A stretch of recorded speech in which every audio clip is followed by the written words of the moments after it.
নমস্কার বন্ধুরা, আবারও চলে এসেছি নতুন রেসিপি নিয়ে মায়ের হাতে ঘরোয়া রান্নাবান্নার পেজে। চলুন দেখে নিই আজকের রেসিপি, মাছের তেলের পকোড়া। কাতলা মাছের তেলের বড়া। উপকরণ দেখে নিন। ভালো করে ধুয়ে বেছে পেঁয়াজ কুচি, লঙ্কা কুচি, রসুন কুচি, জিরে, ধনে, হলুদ, নুন, একটু গরম মশলা দিয়ে ভালো করে ওটাকে মেখে নেওয়া হয়েছে। সুন্দর করে মেখে ওর মধ্যে অল্প বেসন দিয়ে দিলাম, 3 চামচ, 4 চামচ, 4 চামচের মতো দিয়ে দিয়েছি।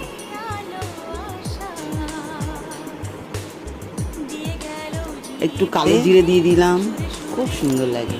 এই দিয়েই ভাত খাওয়া হয়ে যায়।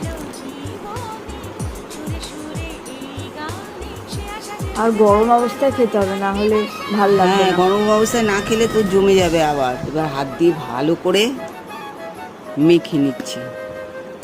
সুন্দর করে মেখে নিতে হবে যাতে প্রত্যেকটা তেলের মধ্যে সমস্ত মশলা টশলাগুলো যায়। কেন কাতলা মাছের তেল তো একটু তেলাক্ত ভাবটা বেশি, ময়দা টয়দাগুলো বেশ হবে না।